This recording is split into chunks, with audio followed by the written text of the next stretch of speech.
ทางสว่างทำใจให้ว่างเห็นทางหายโลภโกรธหลงท่านคอยช่วยเสริมให้เพิ่มคุณธรรมมั่นคงเพื่อให้สมประสงค์ดำรงในพุทธคุณเสียงเพลงหวานแววบอกแนวทางมาหลักธรรมพระพุทธศาสนาภาวนาเป็นบุญสูงสุดอยากจะเชิญชวนส่วนเกินไปใช้สร้างบุญพระธรรมจะนำใจคุณร่วมบุญที่วัดแห่งนี้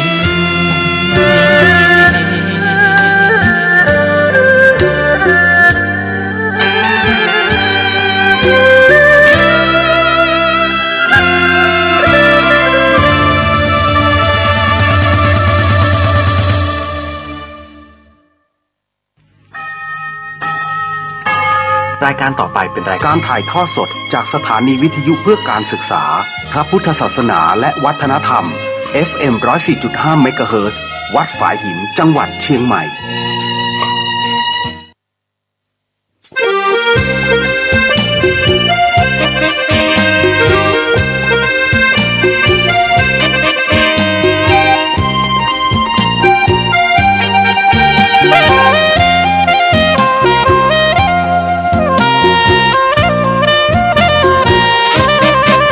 สถานีพระพุทธศาสนาฝากเสียงลอยมาบอกบรรดาญาติโยมที่มีใจใช้ธรรมฉโลมที่มีใจใช้เพลงฉโลมบอกบรรดาญาติโยมให้ฟังคลื่นนี้สถานีตั้งไม่ไกลไม่ไกลตั้งอยู่ทั่วเมืองไทยชวนคนไปทำดีเชิญฟังกันทั้งวันดีเจสร้างสรรค์พากันสุขีใครอยากฟังธรรมเชิญทางนี้ใครอยากฟังธรรมเชิญทางนี้หรืออยากฟังเพลงดีๆเปิดคืนนี้นะคุณสถานีพระพุทธศาสนาฝากเพลงลอยมาย้ำชาวพุทธสร้างบุญธรรมะจะติดตามตัวคุณธรรมะจะชี้นำใจคุณพิสุทรงท่านหนุนไว้ให้คุณมาสานสถานีที่ล้ำค่าชี้นำธรรมะเพิ่มปัญญาแตกฉานสอบถามธรรมะข้อใดเชิญลองถามไทยเรื่องที่อยากถามมีธรรมสลับกับเพลงเพราะมีธรรมสลับกับเพลงเพราะและดีเจชอละไว้เป็นเพื่อนคุณ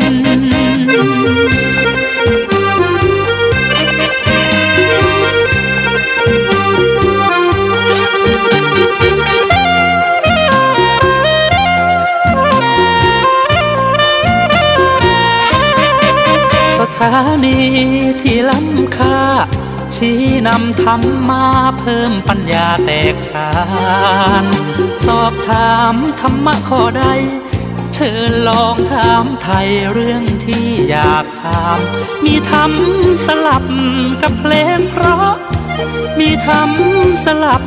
กับเพลงเพราะและดีเจชอละไว้เป็นเพื่อนคุณ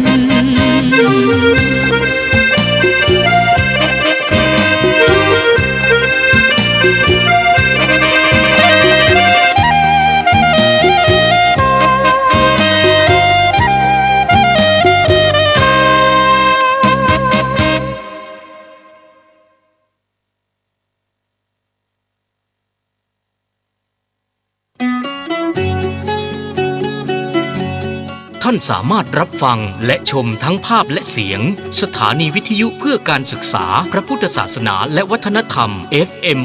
104.50 เมกะเฮิรตซ์ทาง www.faihin.org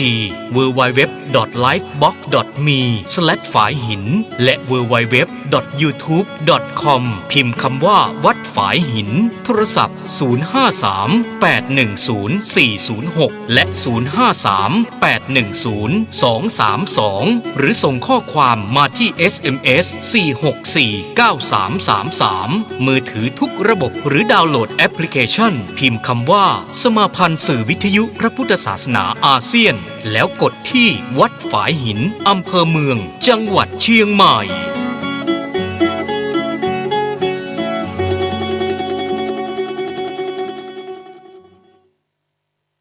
สถาบันพลังจิตตานุภาพด้วยหลวงพ่อวิริยังสิรินทโรศิษย์หลวงปู่มั่นภูริทัตโตเปิดรับสมัครเรียนสมาธิหลักสูตรครูสมาธิไฮเทครุ่นที่ 42 เรียนฟรีมาเรียนรู้สมาธิอย่างถูกวิธีทำพอดีปฐมนิเทศหลักสูตรในวันอาทิตย์ที่ 11 กุมภาพันธ์เวลา 8 นาฬิกาจังหวัดเชียงใหม่ลำพูนแม่ฮ่องสอนสอบถามรายละเอียดเพิ่มเติมที่ 089-798-4608 และ 089-700-6103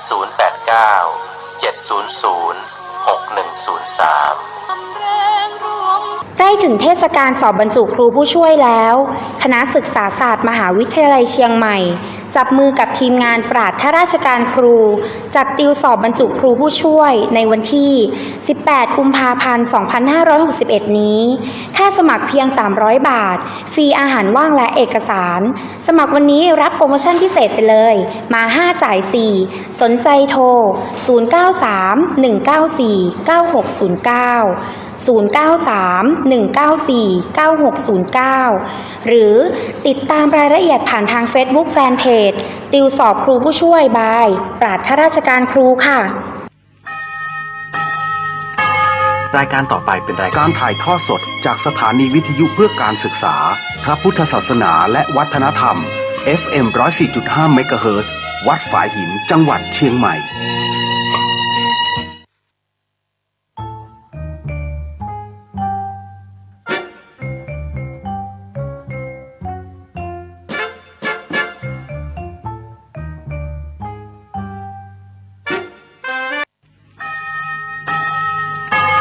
รายการต่อไปเป็นรายการถ่ายทอดสดจากสถานีวิทยุเพื่อการศึกษาพระพุทธศาสนาและวัฒนธรรม FM 104.5 เมกะเฮิรตซ์วัดฝายหินจังหวัดเชียงใหม่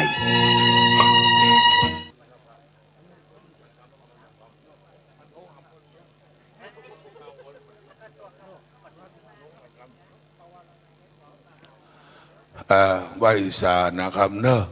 จุดโดนจุองนะครับ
ผู้ในวยการโรงเรียน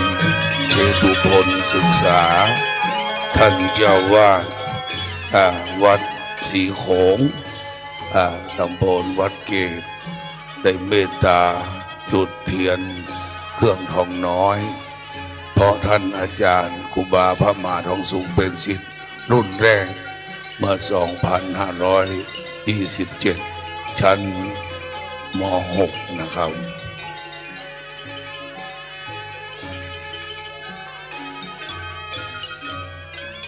กราบเรียนพ่อแม่ศรัทธาสาธุชนได้ประนมมือสำรวมกายวาจาต่อพระรัตนตรัยบัดนี้เราจักไหว้ยังพระโบสถ์พระบาทพระธาตุพระธรรมพระบรมสารีริกธาตุพระเกศาธาตุพระทันตธาตุพระดักขิณโมลีธาตุพระอุรังคธาตุพระอรหันตธาตุพระอธิธาตุพุทธปิมปาสารูปเจ้าองค์เก่าองค์ใหม่องค์ใหญ่องค์น้อยอันทปนาตั้งไว้บนวิหารหลวงวิหารน้อยพระเจ้าตันใจโรงอุโบสถพระธาตุเจ้าเจดีย์และประลำผามเปียงชั่วคราวณวัดโบกคกน้อยตำบลหนองปะคั่งบุพผลวันออกพระนครเวียงเกียงใหม่อันเป็นทานนันตรวิเศษณบัดนี้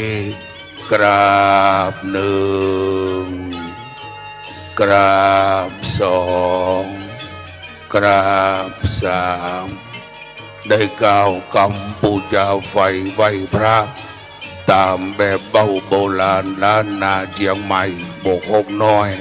พร้อมกันณบัดนี้อิมินาสังการเลนะพุทธังอภิปูชยามาอิมินาสังกาเลนะธัมมังอภิปูชยามาอิมินาสังกาเลนะสังฆังอภิปูชยามาอะระหังสัมมาสัมพุทโธภควาพุทธังภวันตังอภิวาเทมิสวากขาโตภควตาธัมโมธัมมังนะมัสสามิสุปฏิปันโนภควโตสาวกสังโฆสังฆังนะมามิกราบเรียนท่านนายกสมคิดนะครับเลิศเกียรติดำรงท่านนายกเทศมนตรีเทศบาลตำบลหนองปะคั่งได้มาประเคนขันคอศีลตามอดิยประเพณีโบราณล้านนาเชียงใหม่นะครับที่นาธรรมาสนะครับกราบเรียนท่านนายกนะครับอาจารย์แอดูกรรมคนเชียงใหม่เขาจะขอศีลต่างจากคนดังกรุงเทพแต่ต้องมีขันขอศีลขันนำตาลขันสุมาขวดตาลอันเป็นอริยประเพณีที่งดงามยิ่งควรแก่การอนุรักษ์ไว้กราบเรียนทุกท่านได้ตั้งอกตั้งใจสมาทานรับศีลจากพระเดชพระคุณหลวงพ่อเพื่อนำมาประพฤติปฏิบัติต่อไปมะยังพันเต วิสงวิสงรักขณทายาเตนสันระเนนัสสังหาปัญจ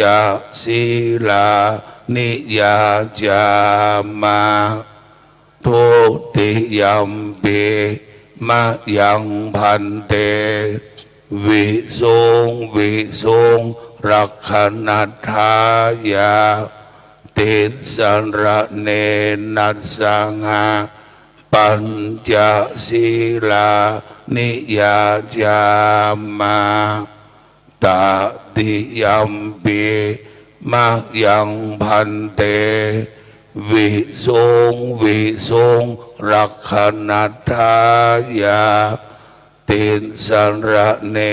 นัสสังหาปัญจศีลานิยาจามานะโมตัสสะภะคะวะโตอะระหะโตสัมมาสัมพุทธัสสะนะโมตัสสะภะคะวะโตอะระหะโตสัมมาสัมพุทธัสสะนะโมตัสสะภะคะวะโตอะระหะโตสัมมาสัมพุทธัสสะนะโมตัสสะภะคะวะโตอะระหะโตสัมมาสัมพุทธัสสะนะโมตัสสะภะคะวะโตอะระหะโตสัมมาสัมพุทธัสสะนะโมตัสสะภะคะวะโตอะระหะโตสัมมาสัมพุทธัสสะพุทธังสรณังคัจฉามิพุทธังสรณังคัจฉามิธัมมังสรณังคัจฉามิธัมมังสรณังคัจฉา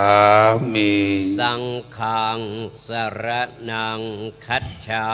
มิสังฆังสรณังคัจฉามิทุติยัมปิพุทธังสรณังคัจฉามิทุติยัมปิพุทธังสรณังคัจฉามิทุติยัมปิธัมมังสรณังคัจฉามิทุติยัมปิธัมมังสรณังคัจฉามิทุติยัมปิสังฆังสรณังคัจฉามิทุติยัมปิสังฆังสรณังคัจฉา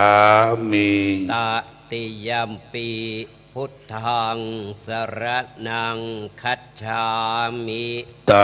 ติยัมปิพุทธังสรณังคัจฉามิตติยัมปิธัมมังสรณังคัจฉามิตติยัมปิธัมมังสรณังคัจฉามิตติยัมปิสังฆังสรณังคัจฉามิตติยัมปิสังฆังสรณังคัจฉามิปานาติปาตาเวระมณีสิกขาปะทังสมาธิยามิปานาติปาตาเวระมณีสิกขาปะทังสมาธิยามิอทินนาทานาเวระมณีสิกขาปะทังสมาธิยามิอทินนาทานาเวระมณีสิกขาปะทังสมาธิยามิกาเมสุมิจฉาจาราเวระมณีสิ สิกขาปะทังสมาธิยามิ กาเมสุมิจฉาจาราเวระมณีสิกขาปะทังสมาธิยามิ มุสาวาทาเวระมณีสิกขาปะทังสมาธิยามิ มุสาวาทาเวระมณีสิกขาปะทังสมาธิยามิ สุราเมรยะมัชฌะปมาทัฏฐานาเวระมณีสิกขาปะทังสมาธิยามิ สุราเมรยะมัชฌะปมาทัฏฐานาเวระมณีสิกขาปะทังสมาธิยามิ อิมานิปัญจสิกขาปทานิสีเลนะสุขติงยันติสีเลนะโภคะสัมปทาสีเลนะนิพพุติงยันติตัสสมาสีลังวิโสทะเย สาธุสาธุสาธุศรัทธาสาธุชนเราท่านทั้งหลายธรรมแห่งพระพุทธเจ้านั้นอาทิกันรยานังมีความไพเราะในเบื้องต้นนั่นคือศีลมัชเชกันรยานังมีความไพเราะในท่ามกลางคือสมาธิปริโยสานะกันรยานังมีความไพเราะในที่สุดคือปัญญาไวยสาเทวดาเจ้าหมื่นโลกจักรวาลไวยสาพระเถรานุเถระเจ้าคณะพระสังฆาธิการพระภิกษุสามเณรทุกรูปทั้งอรัญญวาสีวัดป่าคามวาสีวัดบ้านกราบเรียนเชิญศรัทธาสาธุชนทุกท่านได้ตั้งใจฟังพุทธวจนังที่พระเดชพระคุณหลวงพ่อพระราชธรรมวาทีผู้ช่วยเจ้าอาวาสวัดประยุรวงศาวาสกรุงเทพมหานครจะแสดงธรรมเจิญพระแม่สดาได้ตั้งโสตาภาสาหูดาวฟังยังพุทธวจนังคำสอนแห่งพระพุทธเจ้าจะไปเดือดจะไปอู้จะไปเตียวไปเตียวมาเคารพนอบนบต่อพระธรรมณบัดนี้พรหมาจโรกาธิปติสหัมปติกัดอัญชลีอันทิวรังอะยาจทาสันติทาสัตตาปรชคชาติกาเทเสตุธรรมังอนุกรรมปิมังปะชัง นะโมตัสสะภะคะวะโตอะระหะโตสัมมาสัมพุทธัสสะนะโมตัสสะภะคะวะโตอะระหะโตสัมมาสัมพุทธัสสะนะโมตัสสะภะคะวะโตอะระหะโตสัมมาสัมพุทธัสสะอนิจจาวัตสังขาราอุปาทวยธรรมวิโนอุปจิตตวานิรุชันติเต เตสังวูปะสโมสุโคติอิณบัดนี้จักได้แสดงพระธรรมเทศนาในอนิจจตากถาพรรณนาถึงเรื่องชีวิตลิขิตด้วย5 อเพื่อเป็นการเสริมธรรมและเสริมปัญญาปรารภในโอกาสที่คณะสงฆ์อำเภอเมืองเชียงใหม่ทุกวัดพร้อมด้วยคณะสงฆ์วัดบวกครกน้อยคณะกรรมการคณะศรัทธาศิษยานุศิษย์ญาติมิตรพี่น้องทุกท่านได้จัดให้มีพิธีบำเพ็ญกุศลทักษิณานุประทานกิจอุทิศถวายแด่ดวงวิญญาณของท่านพระครูสุวรรณปริยัติโกวิททองสุขสิริวัชโยวิชโยปรริยนธรรม4 ประโยค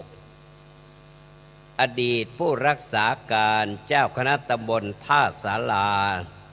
หนองป่าครั่ง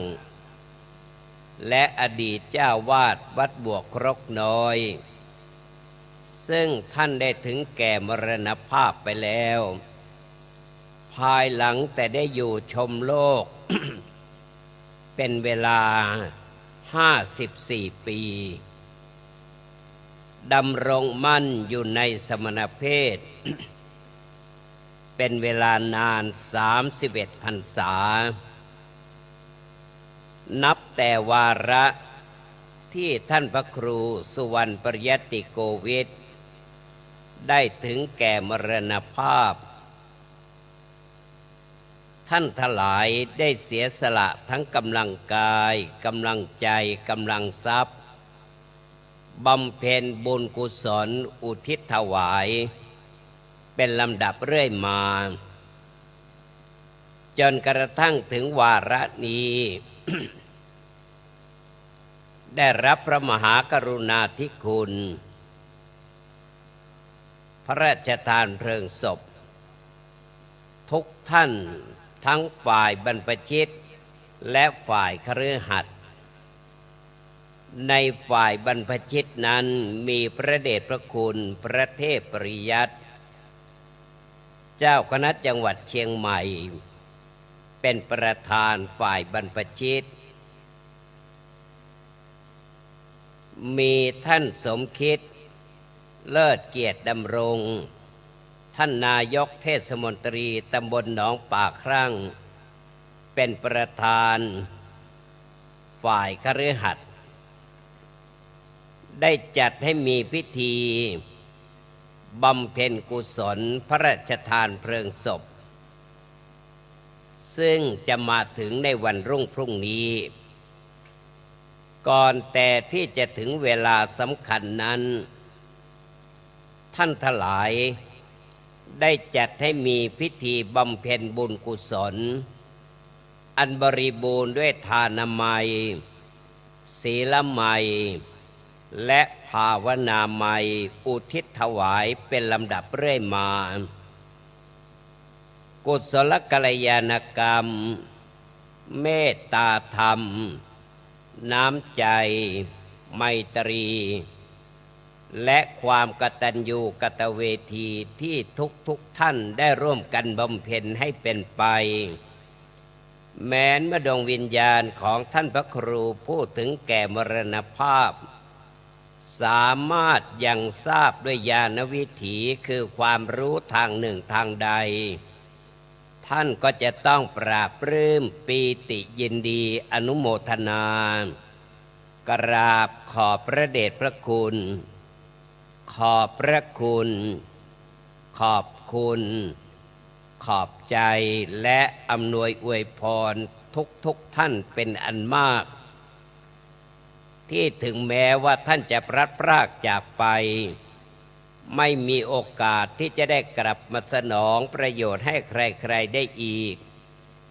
แต่ทุกท่านก็ยังเฝ้ารำลึกนึกถึงแล้วจัดการบำเพ็ญบุญบำเพ็ญกุศลอุทิศถวายเป็นการปฏิบัติตามที่องค์สมเด็จพระจอมไตรบรมศาสดาสัมมาสัมพุทธเจ้าได้ทรงแสดงไว้ปรากฏในติโรกุตสูตรว่าเปตานังทักขินังทัชชาปุเพกตมนุสรังแปลความว่าเมื่อหวนรำลึกนึกถึงอุปการะหรือคุณความดีที่ท่านมีแก่ตนหรือไม่มีแก่ตนโดยตรงก็มีต่อส่วนรวมสังคมประเทศชาติพระพุทธศาสนาวัดวาอารามและวงตระกูลก็จัดการบำเพ็ญบุญบำเพ็ญกุศลอุทิศถวายถามว่าทำไมเราท่านทั้งหลายจะต้องบำเพ็ญบุญกุศลอุทิศแด่ท่านผู้วายชนไม่ว่าผู้นั้นจะเป็นคฤหัสถ์หรือบรรพชิตก็ตามข้อนี้พระผู้มีพระภาคเจ้าได้ทรงแสดงเหตุผลเอาไว้ว่านะหิตัฏฐกสิอัตถิเป็นอาทิแปลความว่าเนื่องจากในสัมปรายภพภายภาคหน้านั้นไม่มีการประกอบสัมมาอาชีพอื่นใดไม่ว่าจะเป็นกสิกรรมการทำไร่ทำนาทำสวนโครักขกรรมการเลี้ยงปศุสัตว์เช่นโคกระบือพาณิชยกรรมการทำมาค้าขายหิรัญญกรรมการแลกเปลี่ยนด้วยทรัพย์สินเงินตราใดๆไม่มีทั้งสิ้นสรรพสัตว์ทั้งหลายที่ละจากโลกนี้ไปแล้วจะอยู่เย็นเป็นสุขในสัมปรายภพได้เพราะอำนาจบุญกุศลที่ตนได้บำเพ็ญไว้ส่วนหนึ่งท่านผู้อยู่ภายหลังรำลึกนึกถึงบำเพ็ญอุทิศไปให้อีกส่วนหนึ่งจึงกลายเป็นเหตุเป็นประเพณีให้มีการบำเพ็ญบุญกุศลอุทิศแด่ท่านผู้วายชนเป็นลำดับเรื่อยมานอกจากนี้องค์สมเด็จพระบรมศาสดาสัมมาสัมพุทธเจ้ายังได้ตรัสถึงอานุภาพของบุญไว้ว่าปุญญานิปรโลกัสสมิงปฏิถาโหนติปานินังบุญเป็นที่พึ่งของสรรพสัตว์ทั้งหลายทั้งในโลกนี้และก็ในโลกหน้าสยังกตานิปุญญานิตังมิตตังสัมปรายิกังบุญกุศลที่บุคคลได้บำเพ็ญไว้ด้วยตนเองก็ดีท่านผู้อยู่ภายหลังบำเพ็ญอุทิศไปให้ก็ดีจะเป็นกัลยาณมิตรตามติดไปส่งเสริมสนับสนุนให้ได้อยู่สุขและเย็นใจถึงในโลกหน้าฉายาวะอนุปายินีเปรียบเสมือนเงาที่เฝ้าติดตามเราไปในทุกที่ทุกสถานต้องโดยวจนประพันธ์ที่ว่าบุญเป็นเงาเฝ้าตามติดบุญเป็นมิตรในทุกที่คอยช่วยเหลือเอื้ออารีห่างราคีปลอดโผยภัยบุญพิทักษ์บุญรักษาบุญนำพาพบสุขใสแม้ชีพลับดับล่วงไปบุญส่งให้ถึงสุขาวดีรวมความว่าบุญนั่นแหละคือทุนหนุนชีวิตคือหนุนให้ยามอยู่ก็มีคนรักหนุนให้ยามจากก็มีคนอาลัยหนุนให้ยามอยู่มีผู้ประทากหนุนให้ยามพลัดพรากมีผู้ประถมหนุนให้ยามอยู่มีผู้เลี้ยงกายหนุนให้ยามตายมีผู้เลี้ยงวิญญาณอันทุนที่สำคัญนั้นมีสองทุนด้วยกันทุนแรกได้แก่บุญกุศลคุณงามความดีบารมีธรรม และบารมีกรรมที่ท่านพระครูสุวรรณปริยติโกวิท ท่านพระครูทองสุขสิริวิชโยท่านได้สร้างสมอบรมของท่านไว้เมื่อครั้งท่านยังมีชีวิตอย่างนี้เรียกว่าต้นทุนอย่างที่สองเมื่อท่านสิ้นชีพวายชนไปแล้วท่านผู้อยู่ภายหลังทั้งฝ่ายบรรพชิตและฝ่ายคฤหัสถ์บำเพ็ญอุทิศถวายอีกอย่างนี้เรียกว่าสมทบทุนผู้ที่มีทั้งต้นทุนและสมทบทุนจะช่วยให้มองข้างหน้าก็มีหวังช่วยให้มองข้างหลังก็มีสุขเรียกว่าบันเทิงเริงใจทั้งในโลกนี้และก็ในโลกหน้าอันหนึ่งท่านทั้งหลายถามว่าตายแล้วทำไมต้องเผาคำว่าเผาเป็นภาษาชาวบ้านเรียกเป็นทางการว่าประชุมเพลิงหรือชาปนกิจถ้าบุคคลผู้นั้นได้รับพระมหากรุณาธิคุณพระราชทานยศถาบรรดาศักดิ์เครื่องราชอิสริยาภรณ์ก็เรียกว่าพระราชทานเพลิงศพแต่แม้จะไม่ได้รับพระราชทานยศถาบรรดาศักดิ์หรือเครื่องราชอิสริยาภรณ์แต่ได้บำเพ็ญคุณประโยชน์คุณความดีเอาไว้มากได้รับพระมหากรุณาธิคุณก็เรียกว่าพระราชทานเพลิงเช่นเดียวกันแต่เป็นการพระราชทานเพลิงศพเป็นกรณีพิเศษเพราะฉะนั้นหากจะถามว่าเหตุผลในการเผาศพนั้นเผาทำไมก็ตอบว่าการเผานั้นมีอยู่3เผาด้วยกันคือ1เผาเพื่อให้หาย2เผาเพื่อให้หอม3เผาเพื่อให้เห็น3เรื่องนี้สำคัญมากเผาเพื่อให้หายเผาเพื่อให้หอมเผาเพื่อให้เห็นที่ว่าเผาเพื่อให้หายนั้นคือหายทั้งคนตายหายทั้งคนเป็นหายในที่นี้หมายถึงหายห่วงหายกังวลในส่วนท่านผู้ที่จากไป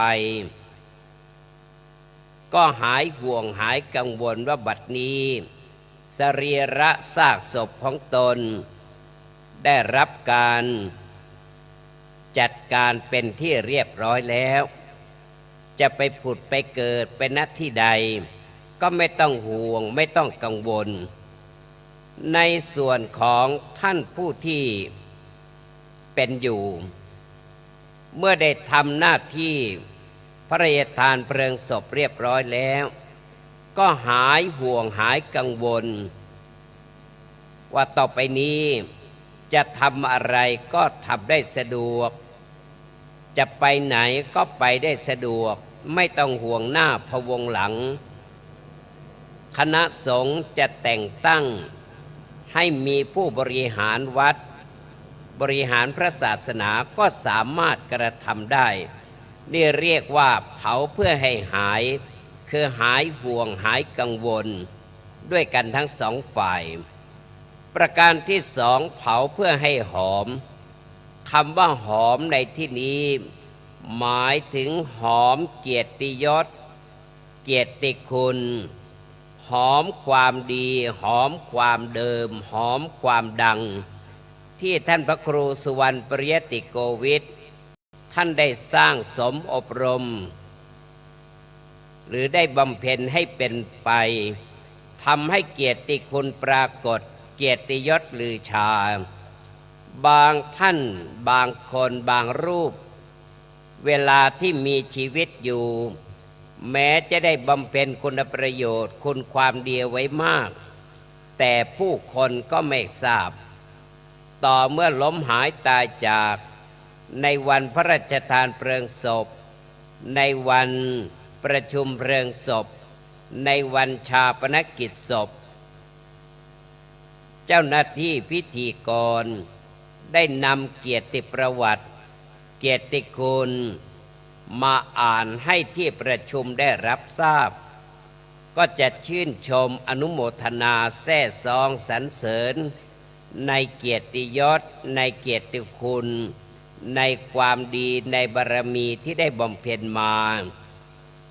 อีกประการหนึ่งที่ว่าเผาเพื่อให้เห็นถามว่าเห็นอะไรหรือถ้าไม่เผาไม่เห็นหรือข้อนี้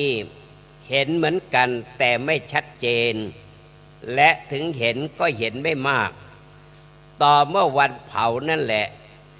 จะทำให้เราท่านทั้งหลายได้เห็นได้ประจักษ์ชัดเจนขึ้นและเห็นถึง6เห็นด้วยกันถามว่าเห็นอะไรบ้างคือหนึ่งได้เห็นคุณประโยชน์คุณความดีของท่านผู้ที่จากไปสองได้เห็นเมตตาธรรมของคณะสงฆ์จังหวัดเชียงใหม่เห็นเมตตาธรรมของคณะสงฆ์อำเภอเมืองเชียงใหม่สามได้เห็นน้ำใจของทุกท่านทุกฝ่ายที่ยังอยู่สี่ได้เห็นความกตัญญูของท่านผู้เป็นศิษยานุศิษย์ห้าได้เห็นความเสียสละของท่านผู้เป็นญาติเป็นมิตรและหกได้เห็นว่าชีวิตนี้เป็นอนิจจัง6ประการนี้แหละท่านทั้งหลายที่เราจะได้ประจักษ์ในงานบำเพ็ญกุศลพระราชทานเพลิงศพของท่านพระครูสุวรรณปริยติโกวิทประการแรกที่ว่าได้เห็นคุณประโยชน์คุณความดีของท่านผู้ที่จากไปนั้นก็เป็นที่ประจักษ์ว่าท่านพระครูผู้ถึงแก่มรณภาพท่านเป็นพระดีศรีศาสนาเป็นพระที่มีความดีในชีวิตแบบครบวงจรคำว่าดีครบวงจรได้แก่ดี3ชั้นคือ1รู้ดี2สามารถดีและ3ประพฤติดีในด้านความรู้ดีนั้นในทางธรรมท่านก็เป็นปรริญญาธรรม4ประโยคในทางโลกท่านก็จบการศึกษาระดับมัธยมศึกษาปีที่6และในด้านกิจการพระศาสนาท่านก็เป็นผู้ที่ได้รับมอบหมายแต่งตั้งให้เป็นผู้รักษาการเจ้าคณะตำบลท่าสาราหนองปากครั่งและดำรงตำแหน่งเจ้าอาวาสวัดบวกครกน้อยนี่เป็นเครื่องยืนยันว่าท่านเป็นผู้ที่มีความรู้ดีความสามารถดีและความประพฤติปฏิบัติดีศีราจารวัตรงดงามท่านจึงเป็นที่ศรัทธาประสาทะของศรัทธาสาธุชนเป็นอันมากประการที่สองในงานนี้ทำให้ได้เห็นเมตตาธรรมของคณะสงฆ์จังหวัดเชียงใหม่อันมีพระเดชพระคุณพระเทพปริยัติเจ้าคณะจังหวัดเชียงใหม่เป็นประธานได้เห็นเมตตาธรรมของคณะสงฆ์อำเภอเมืองเชียงใหม่มีพระเดชพระคุณท่านเจ้าคุณพระราชรัชมุนีเจ้าคณะอำเภอเมืองเชียงใหม่เจ้าวาดวัดสวนดอกพระอารามหลวงเป็นต้นเป็นประธานนี่แหละที่ท่านบอกว่าโลโกปถัมภิกาเมตตาเมตตาธรรมค้ำจุลโลกโลกจะโสภีเพราะว่ามีเมตตาโลกจะโสภาเพราะเมตตาค้ำจุลประการที่สามในงานนี้ทำให้ได้เห็นน้ำใจของทุกท่านทุกฝ่ายทั้งฝ่ายคฤหัสถ์และฝ่ายบรรพชิตที่ยังอยู่อันคำว่าน้ำใจนั้นแท้จริงก็คือน้ำที่หลั่งออกมาจากใจเป็นน้ำแห่งเมตตากรุณาธรรมเกิดขึ้นมาเองไม่มีใครบังคับ ดังพระราชนิพนธ์ในล้นเกล้ารัชกาลที่6บทหนึ่งที่ว่า อันความกรุณาปราณีจะมีใครบังคับก็หาไม่หลั่งมาเองเหมือนฝนอันชื่นใจจากฟากฟ้าสุราลัยสู่แดนดินถามว่ายามไหนบ้างที่บุคคลในสังคมควรจะได้แสดงน้ำใจต่อกันและกันก็ดังที่เคยปรารภอยู่เนืองๆว่ายามที่สำคัญที่สุดก็คือยามจนยามเจ็บและก็ยามจาก3 ยามนี้สำคัญมากยามจนยามเจ็บยามจากยามจนขัดสนข้นแค้นใครเอื้อเฟื้อเผื่อแผ่เราบ้างยามเจ็บไข้ได้ป่วยใครเยี่ยมยามถามข่าวสารทุกข์สุขดิบแก่เราบ้างและยามจากใครหลั่งน้ำตาให้กับการจากไปของเราบ้างและจะรู้ว่าใครเป็นคนมีน้ำใจหรือไม่มีน้ำใจก็ดูไม่ยากอันคนดีมีน้ำใจนั้นยามเจ็บจะเยี่ยมไข้ยามตายจะเยี่ยมผียามมีจะช่วยเหลือแต่ถ้าคนแล้งน้ำใจเจ็บจะไม่เยี่ยมไข้ตายจะไม่เยี่ยมผีมีจะไม่ช่วยเหลือเพราะฉะนั้นในงานนี้จึงได้เห็นทั้งเมตตาธรรมและน้ำใจของทุกท่านทุกฝ่ายเป็นอันมากประการที่4ทำให้ได้เห็นความกตัญญูของท่านผู้เป็นศิษยานุศิษย์คำว่ากตัญญูนั้นท่านแปลว่ารู้กับแปลว่าระลึกหรือนึกถึงถามว่ารู้อย่างไรจึงจะเป็นกตัญญูท่านบอกว่าต้องรู้ให้ได้4 รู้ 1. รู้จักแผ่นดินถิ่นกำเนิด 2. รู้จักเทิดองค์กษัตริย์ของรัฐา 3. รู้จักคำสั่งสอนขององค์สมเด็จพระบรมศาสดา 4. รู้ซึ้งถึงคำว่าปุพพการีรู้ได้4 อย่างนี้จึงชื่อว่าเป็นกตัญญูอีกประการหนึ่งกตัญญูแปลว่าระลึกหรือแปลว่านึกถึงถามอีกว่านึกอย่างไรจึงจะเป็นกตัญญูท่านผู้รู้บอกว่าต้องนึกให้ได้4 ชั้นเริ่มต้นตั้งแต่นึกถึงความรักความเมตตาที่ท่านเคยมีนึกถึงคุณความดีที่ท่านได้กระทำนึกถึงคุณธรรมที่ท่านได้บำเพ็ญและนึกถึงความร่มเย็นที่ท่านเคยประทานให้แก่เรานึกได้4 อย่างนี้ชื่อว่าเป็นกตัญญูดังท่านประพันธ์เชิดชูไว้ว่ากตัญญูรู้คุณท่านสำคัญนักนี้เป็นหลักคนดีมีครบถ้วนตอบแทนท่านให้งามตามสมควรคนดีล้วนใจมั่นกตัญญูถามอีกว่าแล้วอะไรที่บุคคลควรกตัญญูเป็นที่สุดท่านบอกว่าสิ่งที่บุคคลจะต้องกตัญญูก็คือ 1. ถิ่นที่เคยอยู่ 2. อู่ที่เคยนอน 3. หมอนที่เคยหนุน 4. พระคุณที่เคยพึ่ง4 อย่างนี้ลืมไม่ได้ใครลืมก็เสียผู้เสียคนคำว่าถิ่นที่เคยอยู่หมายถึงปิตุชาติมาตุภูมิบ้านเกิดเมืองนอนอู่ที่เคยนอนสถานย่านใดที่เคยได้พึ่งพาอาศัยไม่ว่าจะเป็นบ้านเป็นวัดเป็นโรงเรียนแม้โรงพยาบาลหมอนที่เคยหนุนใครที่เคยสร้างสรรค์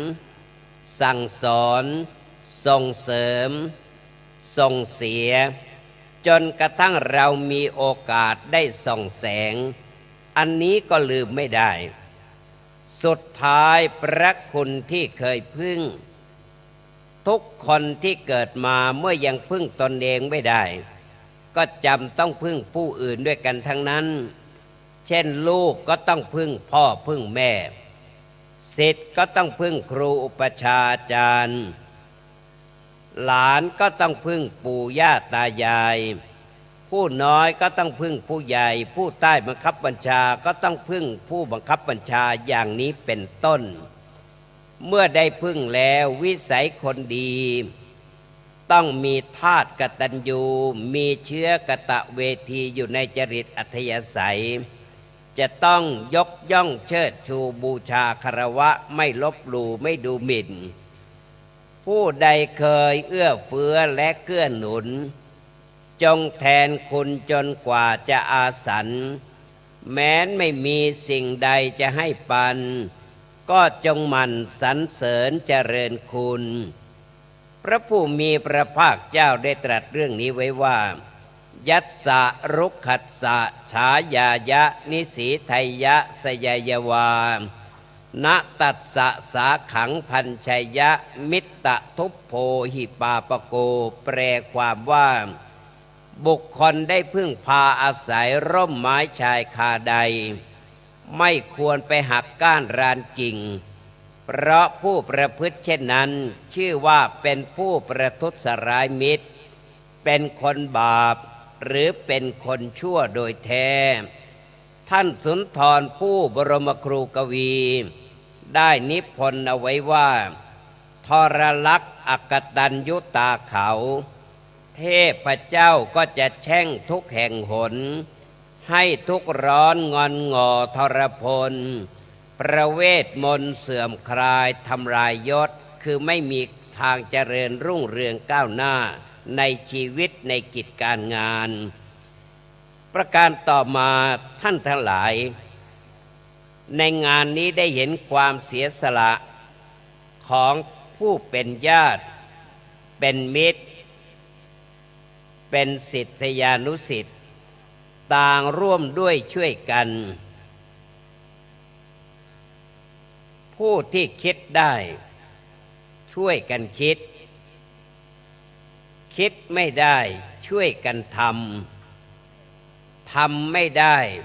ช่วยกันให้กำลังใจให้กำลังใจไม่ได้ก็ไม่ขัดขวางแต่ให้การสนับสนุนหรืออยู่เฉยๆเพราะฉะนั้นการร่วมแรงร่วมใจความเสียสละอันเกิดจากความสามัคคีนี้พระผู้มีพระภาคเจ้าตรัสว่านำความสุขมาให้ความสามัคคีมีณที่ใดย่อมจะยังความเจริญก้าวหน้าให้เกิดขึ้นเรียกว่าสร้างสรรค์ความเจริญกล้าที่จะเผชิญอุปสรรคหารหักศัตรูและเป็นอยู่ด้วยความร่มเย็นเป็นสุขประการสุดท้ายในงานนี้ทำให้ได้เห็นว่าชีวิตนี้เป็นอนิจจังคำว่าอนิจจังแปลว่าไม่เที่ยงคือไม่เที่ยงแท้แน่นอนได้ปรารภในเบื้องต้นว่าชีวิตของเราทุกท่านทุกคนไม่ว่าจะเป็นคฤหัสถ์หรือบรรพชิตเป็นไปตามลิขิตของ5 อถามว่า5 อนั้นออะไรบ้างอที่1ออนิจจังอที่2ออทุวังอที่3ออวัสสัง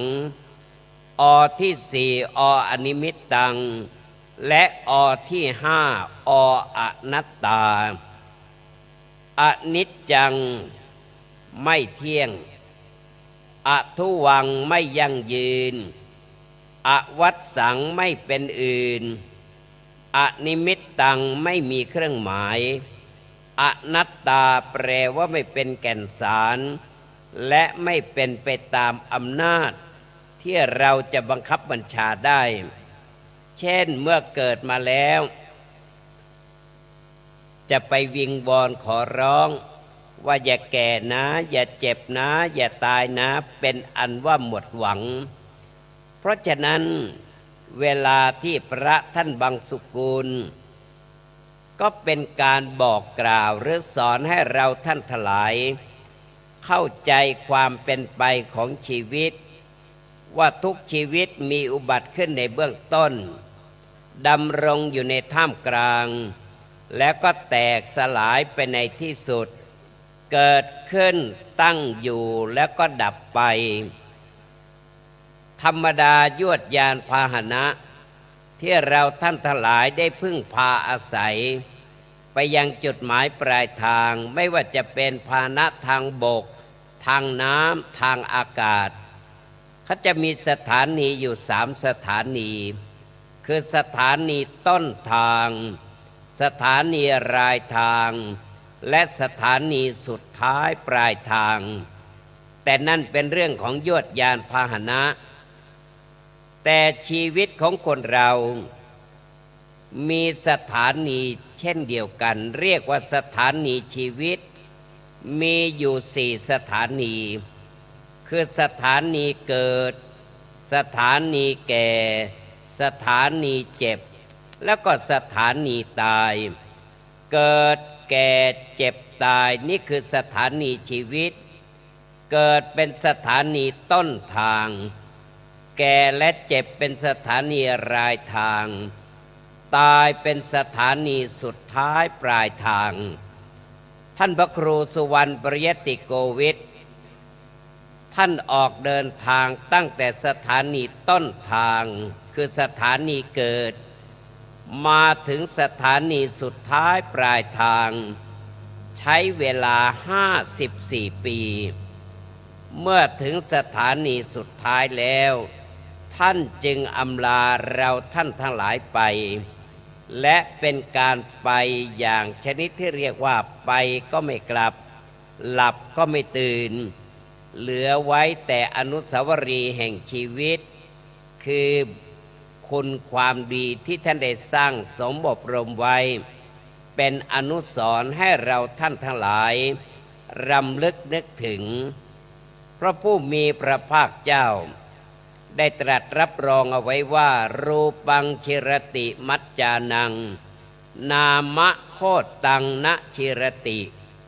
อันดีชั่วตัวตายเมื่อภายหลังชื่อก็ยังเป็นอยู่มิรู้หายอีกบทหนึ่งท่านแสดงเอาไว้ว่าอันวัวควายตายเล่าเหลือเขาหนังช้างตายยังเหลืองาเป็นสักขีคนเราตายเหลือไว้แต่ชั่วดีบรรดามีประดับไว้ในโลกา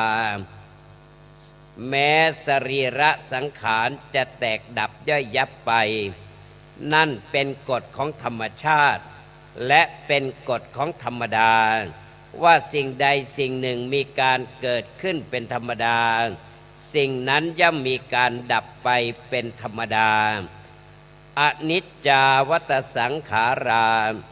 เราท่านเกิดมาล้วนไม่เที่ยงแท้ร่างกายสังขารเวียนผันเปลี่ยนแปรสุดท้ายแน่ๆต้องสิ้นลมปราณอย่างไรก็ตามท่านทั้งหลายความตายนั้นโดยธรรมชาติคนส่วนใหญ่มักจะกลัวเพราะในการแตกดับนั้นพ่วงเอาความพลัดพรากจากคนรักของรักไปด้วยทุกคนจึงกลัวต่ออำนาจของพระยามัจจุราชแต่หากจะพิจารณาให้เห็นแก่นแท้เตสังวูปสโมสุโขการแตกดับนั้นเป็นการระงับดับความทุกข์โดยเฉพาะอันเกิดจากการเวียนว่ายตายเกิดทำให้พบความสุขได้เช่นเดียวกันถามว่าตายดีอย่างไรขอให้ท่านทั้งหลายพิจารณาดูง่ายๆความตายนั้นมีดีอยู่หลายเรื่อง เช่นกฎหมายก็ไม่แตะต้อง2ญาติพี่น้องก็ไม่รบกวน3มีคดีก็ยกเลิก 4. มีหนี้สินก็ยกให้ 5. มีเรื่องวิวาทบาดหมางก็เลิกแล้วกันไปนี่คืออานิสงส์ของความตายที่ว่ากฎหมายไม่แตะต้อง ไม่เป็นที่หมายปองของกฎหมายเพราะไม่มีใครที่จะไปจับไปจัดการไปยุ่งกับคนที่หมดลมหายใจแล้วในขณะเดียวกันบางท่านบางคนญาติมิตรพี่น้องกวนใจรู้สึกรำคาญเมื่อจากไปแล้วก็ไม่มีญาติพี่น้องคนไหนจะตามรบกวนอีกมีคดีก็ยกเลิกก็ไม่มีผู้พิพากษามีตุลาการมีตำรวจที่ไหนตามไปดำเนินคดีกับคนที่จากไปแล้วแม้แต่มีหนี้สินก็ต้องยกให้เพราะไม่มีใครตามไปทวงหนี้กับคนที่ตายสุดท้ายแม้แต่จะวิวาทบาดหมางขัดข้องหมองใจกันต่อเมื่อฝ่ายใดฝ่ายหนึ่งจากไปก็เป็นอันว่าต้องเลิกแล้วกันไปอันนี้คือประโยชน์หรืออานิสงส์ของความตายที่เราท่านทั้งหลายได้เห็นกันแบบง่ายๆและตื้นๆท่านพระครูสุวรรณปริยติโกวิทย์ทองสุขสิริวิชโยประเรียนธรรม4ประโยคอดีตผู้รักษาการเจ้าคณะตำบลท่าสาราหนองปากครั่งและอดีตเจ้าวาดวัดบวกครกน้อยท่านได้อำลาจากโลกนี้ไปและทิ้งสารธรรมให้เราท่านทั้งหลายได้สดับได้ศึกษาทำให้ได้ประสบพบกับคุณธรรมและสัจธรรมทั้ง6ประการดังได้วิสัชนามาคือได้เห็นคุณประโยชน์คุณความดีของท่านผู้ที่จากไปได้เห็นเมตตาธรรมของคณะสงฆ์จังหวัดเชียงใหม่และอำเภอเมืองเชียงใหม่ได้เห็นน้ำใจของทุกท่านทุกฝ่ายที่ยังอยู่ได้เห็นความกตัญญูของท่านผู้เป็นศิษยานุศิษย์ได้เห็นความเสียสละของท่านผู้เป็นญาติเป็นมิตรและที่สุดได้เห็นว่าชีวิตนี้เป็นอนิจจังเมื่อรู้เท่ารู้ทันเช่นนี้จะได้เป็นบุคคลที่เตรียมพร้อมซ้อมใจดำเนินชีวิตอยู่ในอัปปมาทธรรมโบราณจึงบอกว่าเกิดเป็นคนและต้องเตรียมถ้าไม่เตรียมเสียเหลี่ยมของความเป็นคนแก่และต้องเตรียมถ้าไม่เตรียมเสียเหลี่ยมคนแก่คนแต่ก่อนสอนลูกสอนหลานว่าคนไม่ประมาทนั้นจะต้องรู้จักเตรียมตัวก่อนตายเตรียมกายก่อนแต่งเตรียมน้ำก่อนแล้งเตรียมแบงค์เสียก่อนจะเดินทางคนที่เตรียมได้อย่างนี้อยู่ก็สบายไปก็สะดวกอยู่ก็ไม่ลำบากจากก็ไม่รำเค็ญถามว่าเตรียมอย่างไรท่านเฉลยว่าเตรียมสร้างทางชอบไว้หวังกุศลตัวสุขส่งเสริมผลเพิ่มให้ก่อนแต่มฤตยูดลประเด็จชีพเที่ยวนาตายพรากจากโลกได้สถิตด้าวแดนเกษมอีกบทหนึ่งว่าเกิดมาเพียรก่อสร้างกรรมดีแก่เท่ากุศลมีเสาะบ้างเจ็บป่วยพยาธิมีทั่วกันนาตายแต่กายชื่อยังชั่วฟ้าดินสลายเปลวเทียนละลายแท่งเพื่อเปล่งแสงอันอำไพชีวิตมาลายไปเหลือสิ่งไรไว้ทดแทนเทียนนั้นแสงดีที่ไส้พันไม้ชั่วดีที่ผลคุณค่าแห่งความเป็นคนทรงตนด้วยผลผลิตงานค ค่าของคนอยู่ที่ผลของงานค่าของงานอยู่ที่การกระทำค่าของการกระทำอยู่ที่ทำดีดังบทกวีที่ว่าเกิดเป็นคนต้องสร้างตนให้มีดีเกิดมาทั้งทีต้องสร้างดีให้ติดตนแล้วจะเป็นบุคคลคุณภาพที่ยามอยู่ก็จะมีคนรักยามจากก็จะมีคนอาลัยดังท่านพระครูสุวรรณปริยติโกวิทท่านได้แสดงบทบาทลีลาชีวิตในข้อนี้ให้เป็นที่ประจักษ์แล้วอิมินากตปุญเยนะขออำนาจบุญกุศลคุณงามความดีบารมีธรรมและบารมีกรรมที่ท่านพระครูสุวรรณปริยติโกวิทพูดถึงแก่มรณภาพท่านได้สร้างสมอบรมของท่านไว้เมื่อครั้งท่านยังมีชีวิตประกอบด้วยบุญกุศลที่คณะสงฆ์อำเภอเมืองเชียงใหม่ทุกวัดอันมีพระเดชพระคุณท่านเจ้าคุณพระราชรัชมุนีเจ้าคณะอำเภอเมืองเชียงใหม่และเจ้าวาดวัดสวนดอกพระอารามหลวงเป็นประธานพร้อมด้วยคณะสงฆ์วัดบวกครกน้อยอันมีท่านพระกฤษดาประภัสโรผู้รักษาการแทนเจ้าวาดวัดบวกครกน้อยพร้อมด้วยคณะกรรมการคณะศรัทธาศิษยานุศิษย์ญาติมิตรท่านที่เคารพนับถือมีท่านสมคิดเลิศเกียรติดำรงท่านนายกเทศมนตรีตำบลหนองป่าครั่งเป็นประธานได้ร่วมกันบำเพ็ญให้เป็นไป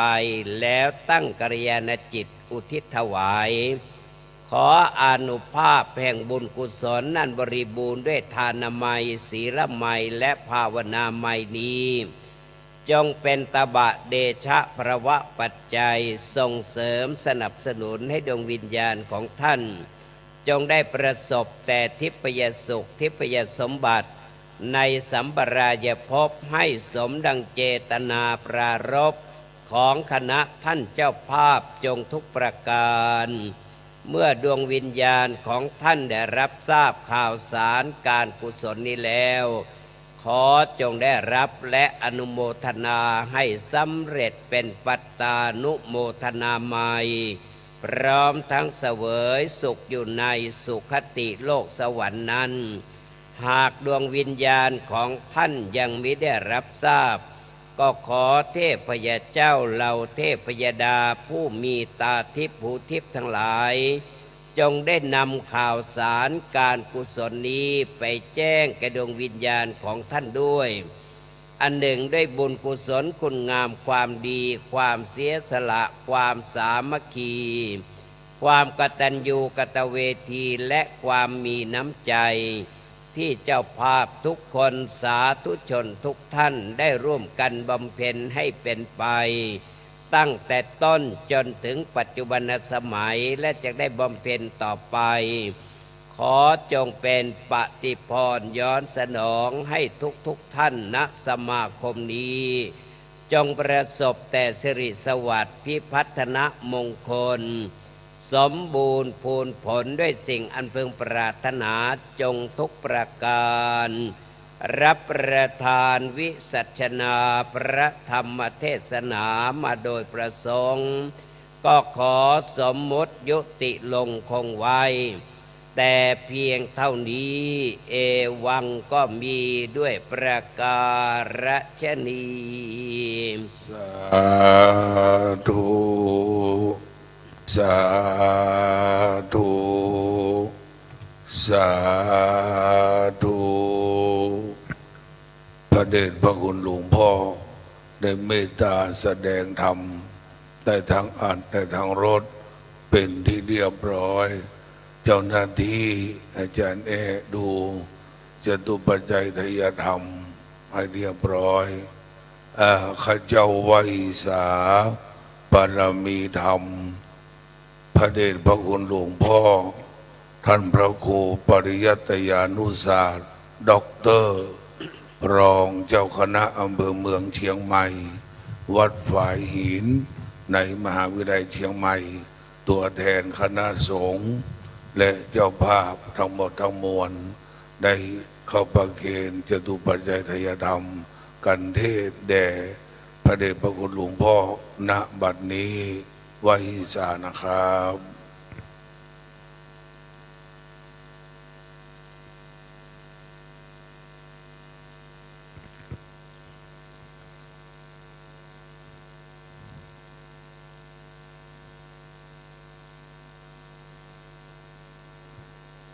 กราบเรียนทุกท่านได้ประนมมือ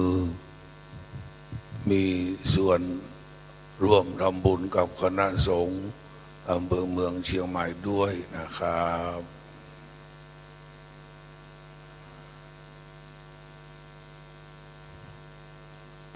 ชุดที่สองลำหนึ่งชุดนะครับ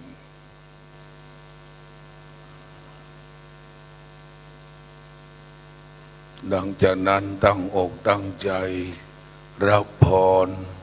อุทิศส่วนบุญถึงท่านครูบาพระมหาทองสุขสิริวิชโยต่อไปณบัดนี้นะครับตั้งอกตั้งใจรับพรเงียบนะครับ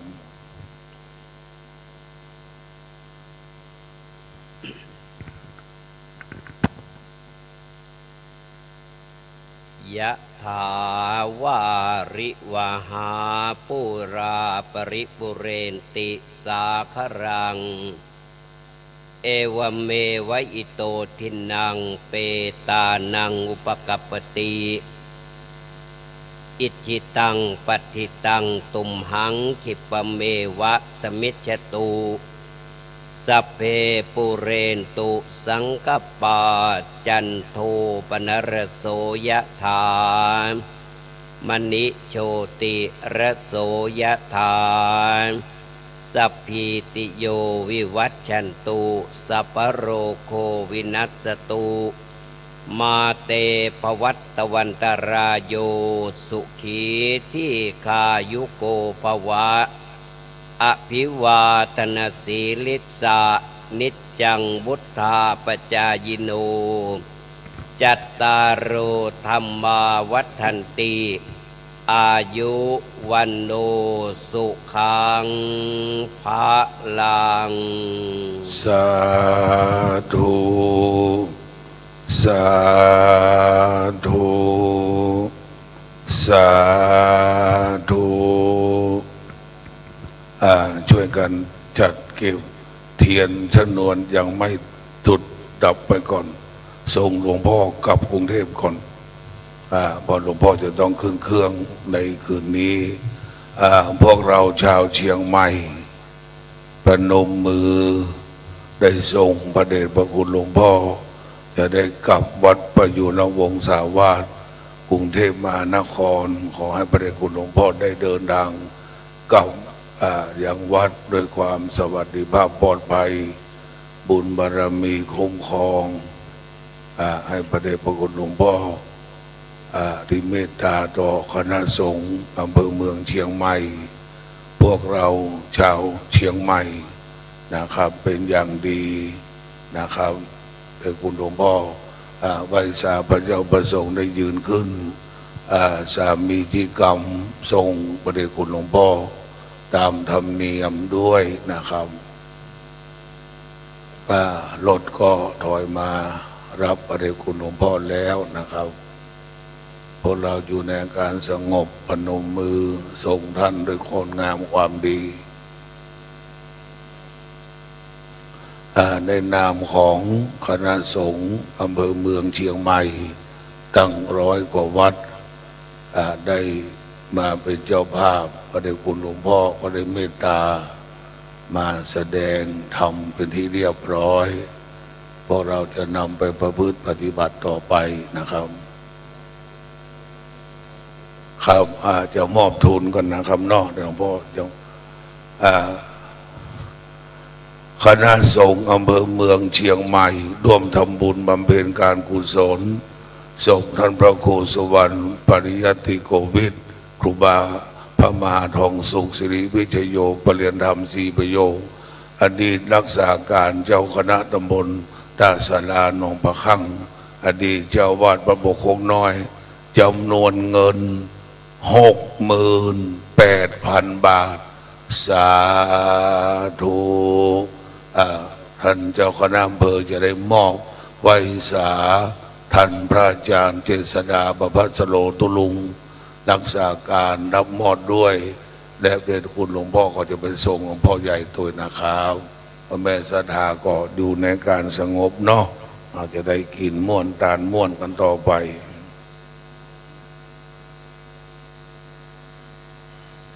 มีการถ่ายทอดวิทยุวันนี้ท่านพระครูปลัดสุรเดชศิริสุวรรณโนครูบายังกวงได้มาจัดตั้งถ่ายทอดสดคลื่น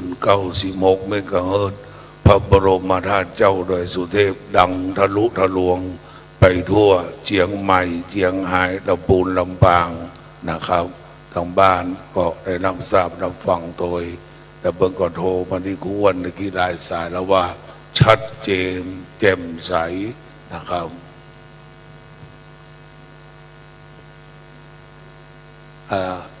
พนมมือตอมสักกรรมนะครับหลวงพ่อก็กำลังจะขึ้นรถตู้นะครับได้หลวงพ่อเดี๋ยวคณะอำเภอจะได้ส่งก็ได้หลวงพ่อด้วยนะครับสาธุสาธุสาธุศรัทธาหันหน้ามาทางปราสาทนกหัดเจ้าหน้าที่เทียนชนวน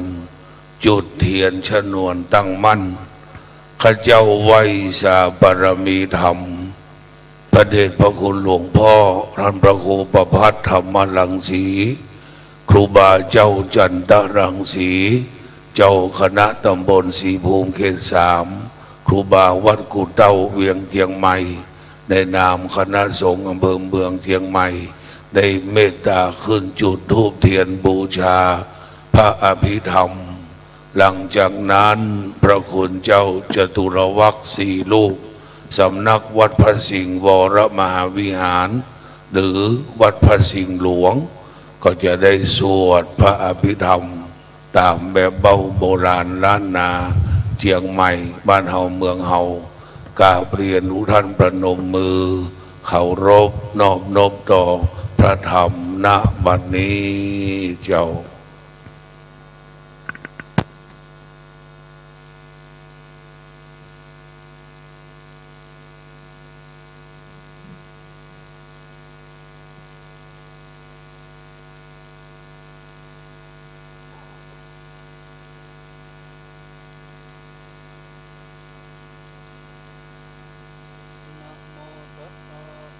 วะโตอะระหะโตสัมมาสัมพุทธัสสะนะโมตัสสะภะคะวะโตอะระหะโตสัมมาสัมพุทธัสสะนะโมตัสสะภะคะวะโตอะระหะโตสัมมาสัมพุทธัสสะกุศลธรรมะอกุศลธรรมะอัพพยังกตาธรรมะกตเมธรรมะกุศลายสมิงสมัยเยงกัมมังวจลังกุศลังเจนตังอุปันนังโหติโสมนัสสะหคตังญาณสัมปยุตตังรูปารมนังวาสัทธารมนังวาคันธารมนังวารสารมนังวาโพธพารมนังวาธรรมารม นังวายังวาปนาราปตัสสมิงสัมมาเยปันโสโหติอเวงเกโปโหติเยวาปนาตัสสมิงสัมมาเยอันเยปิอาทิปติจะสมุปันนาอรูปิโนธัมมาอิเมธัมมากุศลาปัญจขันธารูปขันโทเวทนาขันโทสัญญาขันโทสังขารขันโทวิญญาณขันโทตัตถกตโมรูปขันโทยังเคินจิรูปังอติตานังคตปัจจุปันนังอาจัตตังวาภหิทาวาโอลาลิกังวาสุขุมังวาหินังวาปณิตังวายังทุเรวาสันติเกวาตเทกะชังอภิสันโยหิตวาอภิสังกิปิตวาอายังอุจติรูปขันโทสังฆโหอสังฆโหสังฆหิเตนะอสังฆหิตังอสังฆหิเตนะสังฆหิตังสังฆหิเตนะสังฆหิตังอสังฆหิเตนะอสังฆหิตังสัมปโยโควิปโยโคสัมปโยเตนะวิปโยตังวิปโยเตนะสัมปโยตังอสังฆหิตังชะปัญญาติโยกันทปัญญาติอายตนะปัญญาติทานตุปัญญาติสัจจปัญญาติอินทริยปัญญาติปุคละปัญญาติเกตาวตาปุคลานังปุคละปัญญาติสมัยวิโมตโตอสมัยวิโมตโตโกปธัมโมอโกปธัมโมปริหานธัมโมอปริหานธัมโมเจตนาภาโพอนุรังคณาภาโพพุทโธจโนโกตระภูพโยปะละโตอภัยโยปะละโตภาภาคัมมโนอภาภาคัมมโนนิยโตอนิยโตปฏิปันนโกภเลติโตอะระหะอะระหะตายปฏิปันโนปุคคโลอุปลาภติสัจจิกาตปรมาเทนาติอามันตายโยสัจจิกาโทปรมัตตโตโสปุคคโลอุปลาภติสัจจิกาตปรมาเทนาตินะเหวังวาตาเพอาชานาหิเนกหังหันจิปุคคโลอุปลาภติสัจจิกาตปรมาเทนะเตนวัตเลวาตาเพโยสัจจิกาโทปรมาโทตโตโสปุคคโลอุปลาปฏิสัจจิกาทปรมาเทนาติมิจฉาเยเกจิกุสลธรรมาสัพเพเตกุสลมูลาเยวานปนกุสลมูลาสัพเพเตธรรมากุสลาเยเกจิกุสลธรรมาสัพเพเตกุสลมูเล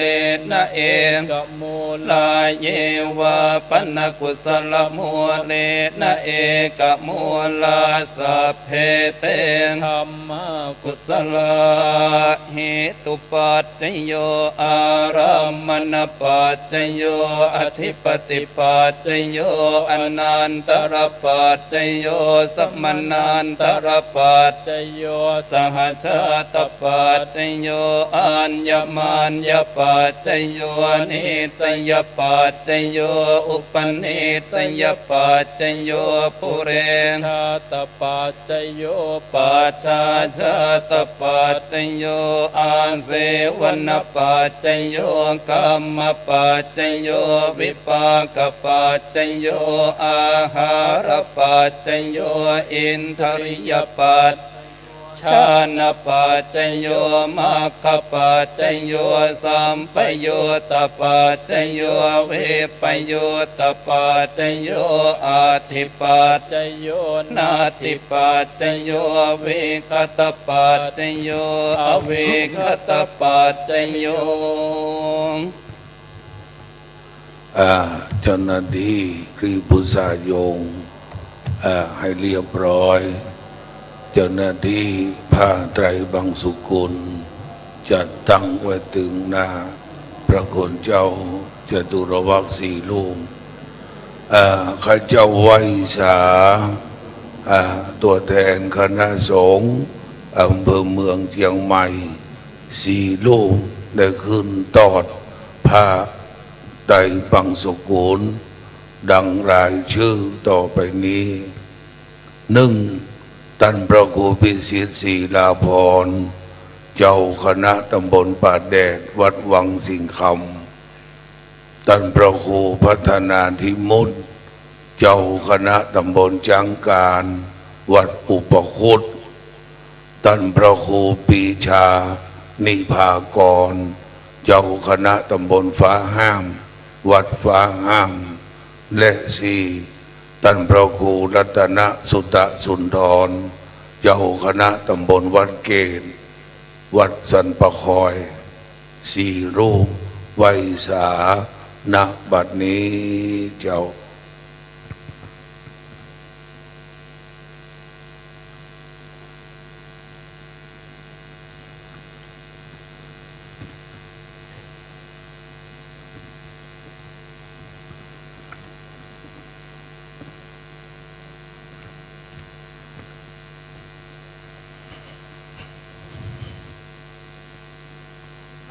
พ่อแม่ศรัทธาปนมมือ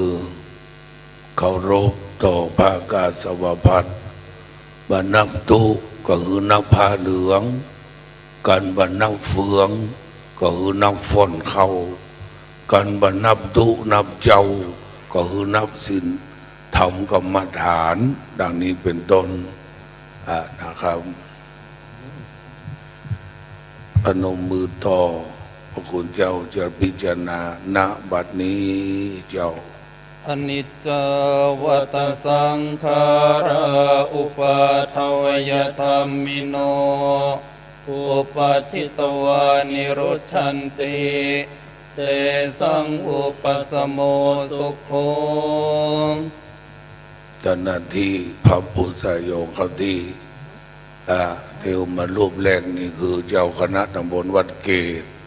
เจ้าคณะตำบลฟ้าห้ามเจ้าคณะตำบลป่าแดดและเจ้าคณะตำบลจังการนั่นนะครับ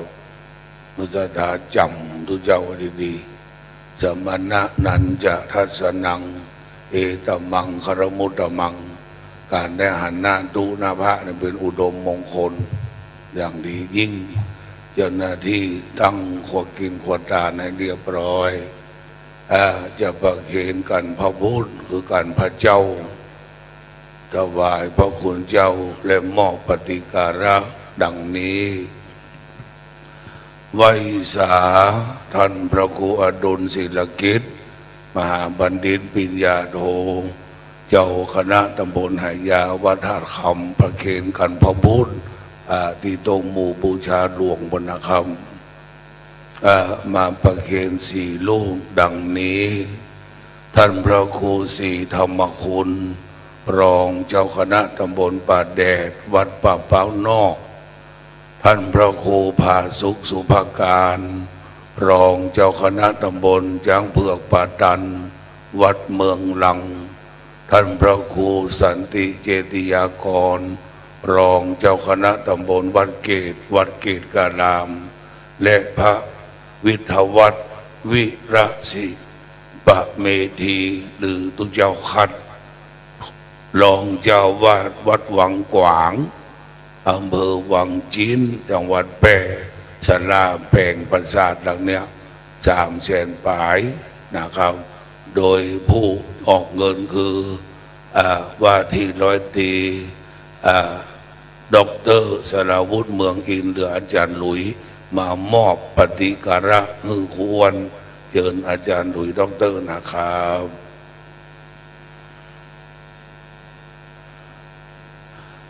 นะครับวัดเกตวัดเมืองลัง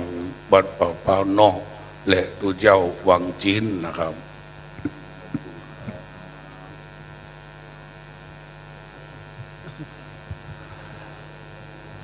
ประเคนเศษไว้สาปิ้งมาที่เดิมพ่อแม่ศรัทธามีน้ำหยาดกึ่งหนึ่งเนอะแล้วก็ทำกึ่งเขาจะได้แผ่เมตตาตามบ้านเฮาเมืองเฮาซื้อไปใบสาพระคุณเจ้าได้จับตรปัดพัดรองได้ปัตตาอนุโมทนาคือแก่เจ้าภาพทั้ง3เจ้าภาพคือคณะสงฆ์อำเภอเมืองเชียงใหม่โรงเรียนคณะครูนักเรียนโรงเรียนเจตพลศึกษา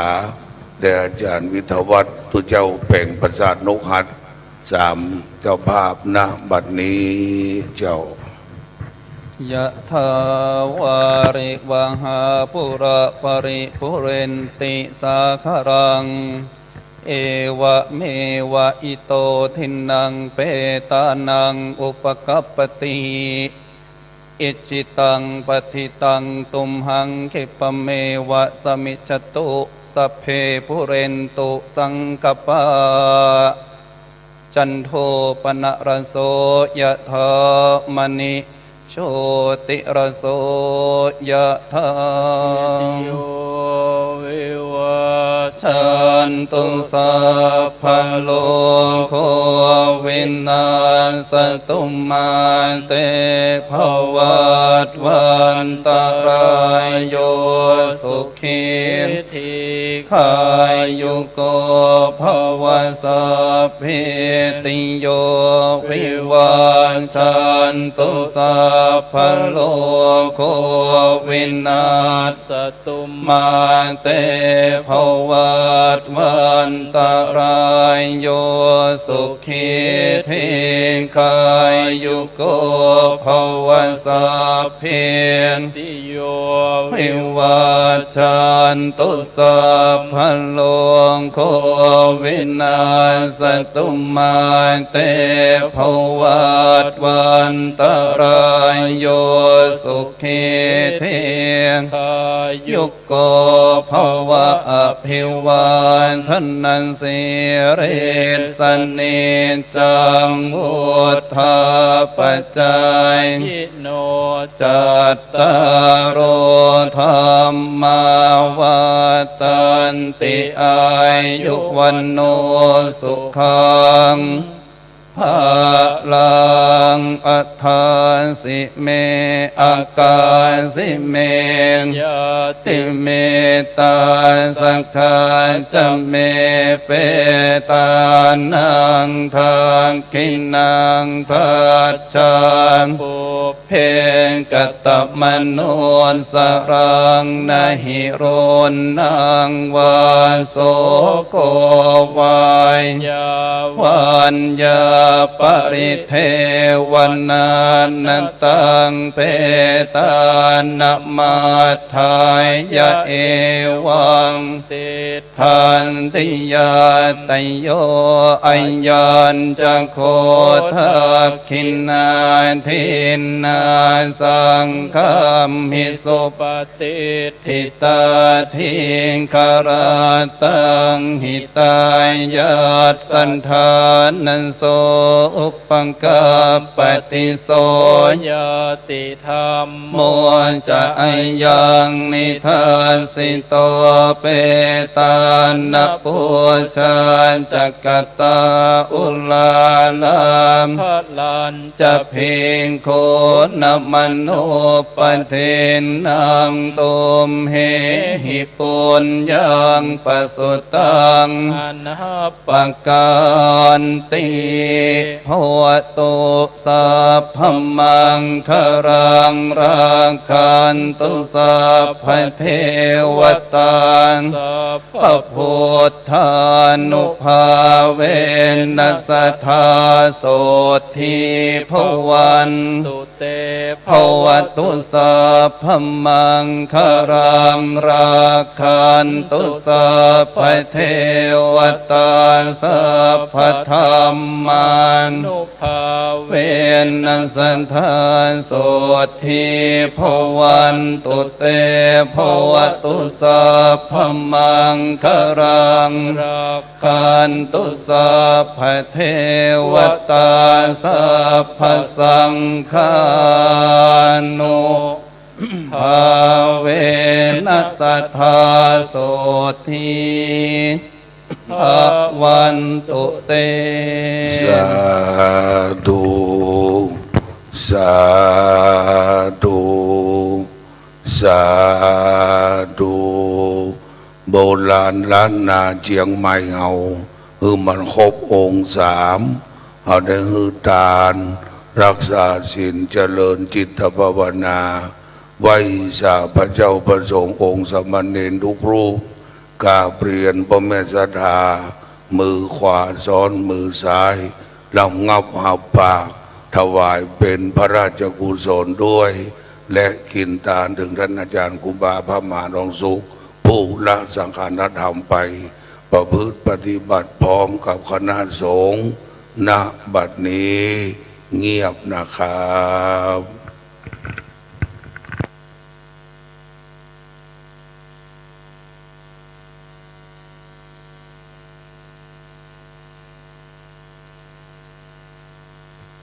พอควรแก่เวลาประนมมือขึ้น ครูบาอาจารย์บอกว่าภาวนาน้อยนิด หมอกไก่ก้มกินน้ำยางกระบีบหู งูแลบลิ้นก็ได้บุญละแผ่เมตตาอย่างบ้านเฮาเมืองเฮาเชียงใหม่พร้อมกันนะครับอิตังตานางกัมมังเนมนาปัญจโยหนตุโนนิจังอิตังสีกัมมังเนปานาปัญจโยหนตุโนนจังอิตังภาวะนางกัมมังเนปนาปัญจโยหนตุโนนิจังยังกินจิกุลรังกันตาปังกัมมังสัพเพหิกันเตหิกันตังยังโนอนุโมตันตุสุนันตุปนโทเยวาอัสสมิงทานเนอธิคตาธิคามกาสัทธาหุนตุสัพพสัตตานังสุอันตานังปานิหะลันตุมาตาปิตาสุงตาหุนตุตุขาปามุนจันตุสัพเพญาติกาสุงตาหุนตุตุขาปามุนจันตุสัพเพอญาติกาสุงตาหุนตุตุขาปามุนจันตุสัพเพปิสาสัพเพขาสัพเพเปตาสุขิตาหุนตุตุขามมุนจันตุสัพเพนักขตาสุขิตาหุนตุตุขามมุนจันตุสัพเพเทวาสุขิตาหุนตุตุขามมุนจันตุสัพเพอัญจลิญูปัจจัญญาสุขินหุนตุตุขาปามุนจันตุสัพพะสัมปัตนังสามิจันตุโววันตา หลวงพระบทพระบาทพระบรมธาตุเจ้าเจดีย์นะครับวันตามิพุทธังสัพพะเมโตสังมาทะเมพันเตวันตามิธัมมังสัพพะโตสังฆมาทะเมพันเตวันตามิสังฆังปะเมโตสังฆมาทะเมพันเตวันตามิคารุปัจจาจาริเยสัพพะเมโตสังฆมันวันตามิกัมมัฏฐานังสัพพะเมโตสังฆมาทะเมเตวันตามิอาราเมภัทธสีมายังสัพพะเมโตสังมาทะเมพันเตวันตามิเจติยังสัพพังสัพทานเนสุปฏิทิตาสรีระธาตุมาโปธิงพุทธรูปังสักการังสัทธานากะโลงเทวะโลเกพรหมโลเกจุมปูติเปลังกาติสลีละธาตุโยเกสาธาตุโยอะระหันธาตุโยเจติยังคันทะกุติงจตุรัสติสหัสเสธรรมขันเทเปสังปาตะเจติยังอะหังวันตามิสัพพะโสเอาไม้ให้หลวงพ่อท่านพระครูพิพัฒน์สมาจารย์เจ้าคณะตำบลจังม้อยครูบาวัดจมปูอายุเกือบจะ80นะครับเนอะเอาไม้ให้ตุลุงวัดจมปูเขาจะวันตาน้อยพระมหาเถระมัชชิมเถระอนุเถระสามเณรทุกรูปทั้งอรัญญวาสีวัดป่าคามวาสีวัดบ้านอันมีครูบาวัดจมปูครูบาวัดกุเต้าและจุตนจุองค์นะครับวันตามีพันเตสัพพังอาปะราทังมาทะเมพันเตมัญญาการตังปุญญังสามินาโนโมติตะปังสามินาการตังปุญญังหังตาตัปปังสาธุสาธุอนุโมตามิอายุวันโนสุขังพลังสาธุสาธุสาธุสะทางง้อยมาทางครูบามาทองสุกเนอมือเป็นบาปเป็นกรรมตัวครูบาวันตามิพันเตสัพพังอาปะราทังคามานเมพันเตมัญญากาตังปุญญังสามินาอนุโมทะปังสามินางการตังปุญญังไมหังตาตัปปังสาธุสาธุอนุโมตามิศรัทธาอยู่ดักๆกับเนอกราบเรียนท่านนายกสมคิดเลิศเกียรติดำรงท่านนายกเทศมนตรีเทศบาลตำบลหนองประคังประธานจัดงานฝ่ายคารวะเชิญท่านนายกอู้คำครับอู้ขอบคุณพระเจ้าประสงค์คำอู้คำตามธรรมเนียมนั้นปัดกองของวงเตรียมตัวก่อนท่านนายกอู้หินน้อยนะครับขอบคุณพระเจ้าประสงค์ครับกราบนมัสการพระคุณเจ้าทุกรูปนะครับกับผมรู้สึกเป็นเกียรติแล้วก็ซาบซึ้งนะครับที่พระคุณท่านทุกรูปนะครับได้มาเป็นเกียรติในงานชาปนกิจศพพระราชทานเพลิงศพของพระครูสุวรรณปริยัติโควิดนะครับมีสิ่งใดที่ขาดตกบกพร่องไปนะครับก็กราบขอสุมาคารวะไว้ณที่นี้ด้วยนะครับแล้วก็กราบขอบคุณพ่อแม่พี่น้องทุกคนนะครับผู้ที่มีส่วนร่วมงานนะครับที่ได้จัดงานร่วมกันมาจนงานมาถึงค่ำคืนวันสุดท้ายแล้วนะครับก็อยากจะขอเชิญชวนนะครับทุกท่านในวันพรุ่งนี้นะครับขอให้พวกเรานะครับได้มาน้อมส่งดวงวิญญาณของท่านพระครูสุวรรณปริยัติโควิดนะครับดังที่พวกเราได้ตั้งจิตตั้งใจร่วมกันดำเนินการมาจนถึงวันนี้นะครับให้สำเร็จรุ่ร่วงไปด้วยดีนะครับมีสิ่งใดที่ขาดตกบกพร่องไปหรืออะไรต่างๆที่ได้เกิดขึ้นแล้วก็ดีหรือจะเกิดขึ้นในต่อไปก็ดีก็ขอให้พวกเรา ได้ให้อภัยซึ่งกันและกันนะครับ แล้วก็ร่วมกันเดินทางต่อไปให้ถึงที่สุดนะครับครับสวัสดีครับ ขอบคุณท่านนายกเป็นดังดีดิ้งบาทกองวงทรงเทวดาเนอถึงสองคณะเนอทางหน้าบนก็ประบงศิลสารปีคณะนี้ก็คณะโดยรอศิลโดยรอนะครับไว้สาธุทุกองค์ขอบคุณพ่อแม่สถาทุกท่านวันพุ่งมากันเจ้านะครับอยู่กันนอนเผา3 ทุ่มนะครับเนอะก็ขอขอบคุณทุกท่านนะครับ